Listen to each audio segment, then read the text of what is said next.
rug merchant. Reb Moshe was a successful merchant who sold rugs. He was a good, honest, and hardworking man. Everyone loved him. The Poritz who owned the lands that Reb Moshe lived also liked Reb Moshe.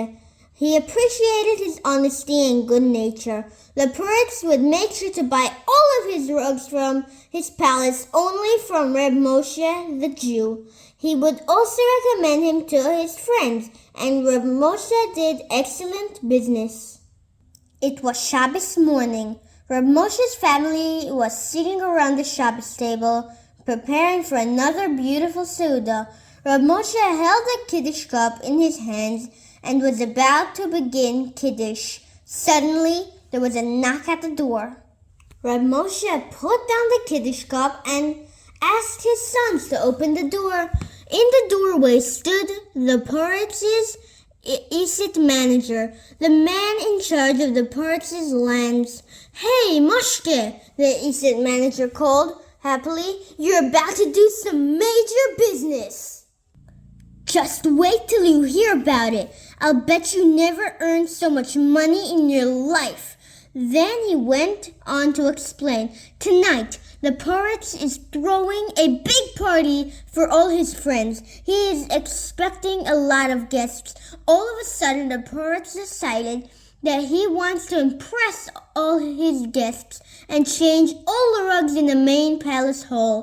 "Moshke," the Poritz asked that you come to him immediately with rug samples so that he can choose the one that he would like. He needs all the rugs delivered by tonight. Reb Moshe was unimpressed. Calmly, he told the Esit manager, "Please tell your master, the Poritz, that I will be glad to serve him with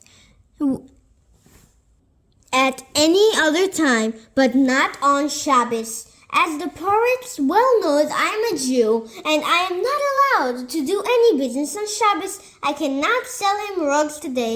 The Esit manager was shocked. But, this is a major sale," he cried in disbelief. "You can earn so much money. How can you wave away such a major deal?" Reb Moshe smiled. "Hashem's commandments are much far more precious than all the money in the world," he answered. "A Jew is simply not allowed to do business on Shabbos. I will not sell anything today." The Esit manager could not believe what he was hearing. He rushed back to the Poritz to tell him what the Jew had said. Meanwhile, Reb Moshe turned back to the Shabbos table. He lifted the Kiddush cup once more and recited the Kiddush in a happy voice, as thought he had just given up a major business deal. The Shabbos Seudah proceeded as usual. The fish was served, and Reb Moshe and his sons began singing Zmiros. Suddenly, the Esit manager appeared at the door again. This time he was not smiling. "The Poritz is extremely angry," he said severely. He said that if you do not come to him immediately with the rug samples, he will never buy any more rugs from you, and he will also tell all his friends not to come to you anymore. You are going to lose your entire business. But Reb Moshe remained calm. "I do not wish to anger the Poritz," he said, "but I only do what Hashem commands. He is the one who provides me with my livelihood, not the Poritz." The Esit manager tried to reason with Reb Moshe. He tried to convince him and threaten him, but to no avail. Reb Moshe refused to change his mind. "A Jew is not allowed to do business on Shabbos. I will not sell the Poritz rugs on Shabbos." Finally, the Esit manager left the house disappointed, and Reb Moshe and his family continued the meal as if nothing had happened. Shabbos ended. On Sunday afternoon, a magnificent carriage stopped near Reb Moshe's home. It was the Poritz's carriage. The Poritz got off and knocked on Reb Moshe's door. He was smiling. "Moshke!" the Poritz cried. gleefully.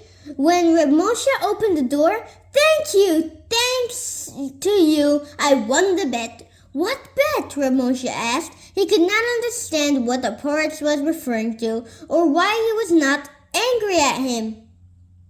The poritz explained, a few of my guests arrived early yesterday morning already. We were sitting and talking, and my friends began making snide comments about the Jews. They said that the Jews are thieves, that they are bad, that all Jews are liars, and other such nonsense. I kept insisting that it wasn't true. The Jew I know is a good, honest man. He keeps his Torah's mitzvos and would never do anything against the Torah just to earn money. But my friends laughed at me. You're naive, they said. That's just not possible. All Jews are liars and thieves and would do anything to earn a bit of money. I continued to insist that my Moshke would never do anything wrong for money. We decided to bet a large sum of money. Whoever was proven right would win the money.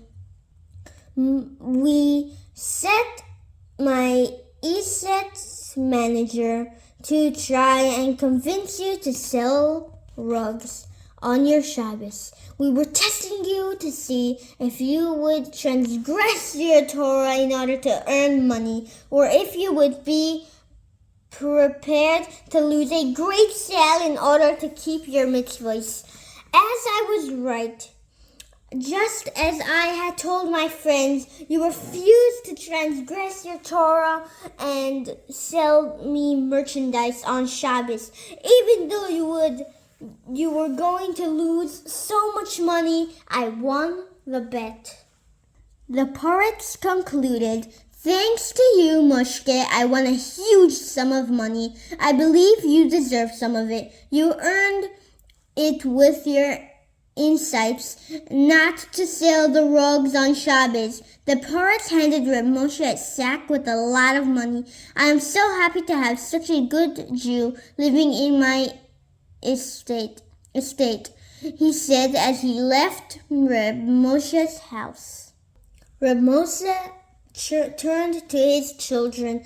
Do you see, he said, Shabbos is more precious than silver or gold. Shabbos itself is riches untold. Hashem gave us this holy special day, and we must keep it no matter what price we may pay. Please put a like and subscribe.